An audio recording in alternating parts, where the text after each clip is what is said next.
Okay. In addition to the receipt and the audit proposals that you have, are there any other changes to the election laws themselves, the statutes that you would endorse to increase voter trust? Well, how much time does everybody have here? So Benjamin Franklin said that democracy is two wolves and a sheep deciding what to have for supper. And here in Indiana, thanks to our election law and thanks to gerrymandering, I think we'd agree a whole lot about gerrymandering and redistricting issues. Thanks to those two things, in Indiana, our practice is much more like one wolf deciding on how to eat two sheep. And it's perfectly legal under the law.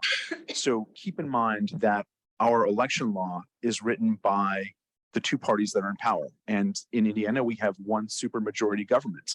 And so that party dominates which laws are written, and those laws get stronger and stronger.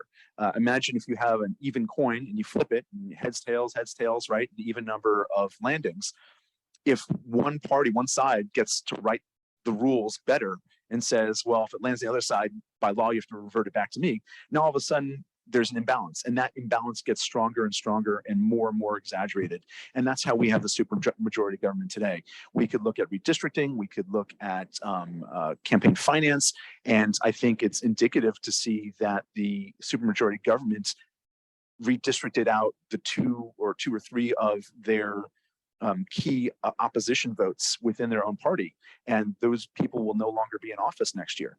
So we can look at how our current government is dysfunctional and identify the very real need that our election law disserves us and disserves the majority of Hoosier voters.